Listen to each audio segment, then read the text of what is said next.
Kung plier lang kasi ang gamit nyo mga master, tingnan nyo. Napakahirap magbalat kasi wala kang mahawakan. Yan. Hindi mo maitulak. Pero kung may wire stripper ka, saglit lang yan. Ang pakyawan talaga. Mga master, matagal ko na ito na automatic wire stripper. Nabili ko ito noong 2016. Halos 6 na taon ko rin itong nagamit, pero matagal na ito na sira mga master. Mga 3 taon na rin. Matagal ako nakabili mga master ng automatic wire stripper kasi naghahanap ako ng mas maganda pa kaysa nitong nabili ko. Pero nung nakita ko ito sa TikTok mga master, itong automatic wire stripper ng iWish, hindi na ako nagdalawang isip mga master. Kasi tingnan nyo naman mga master ang quality niya kaysa dito. Pero hindi naman talaga ako nagsisi na ito ang nabili ko noon mga master.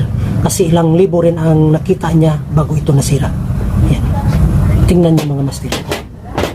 Kapag nakabili ka nito mga master, di ka talaga magsisi.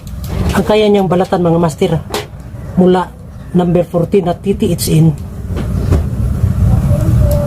hanggang 1 inch kaya niyang itulak. Yan.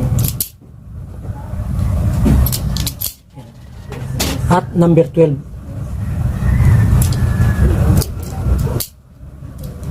Napakadali lang ng trabaho mga master kapag may wire stripper ka. Ang pakyawan talaga. At number 10. Kaya niya mga master balatan ang number 10.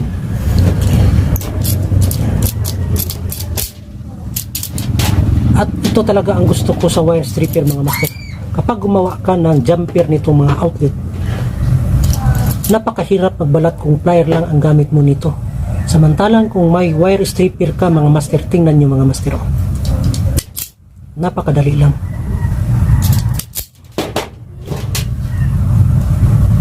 May jumper ka na agad.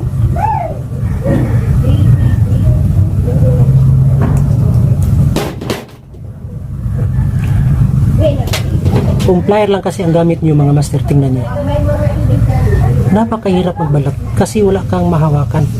Yan. Hindi mo maitulak. Pero kung may wire stripper ka, saglit lang yan. Ang pakyawan talaga. At minsan naman mga master, kapag nag-splice tayo dito banda sa gitna, napakadali lang kapag may wire stripper ka na. Yan. Pasok lang sa tamang sukat niya mga master para maayos ang pagbalat. Yan. Tingnan nyo. Pwede ka na kapag splice. O, diba?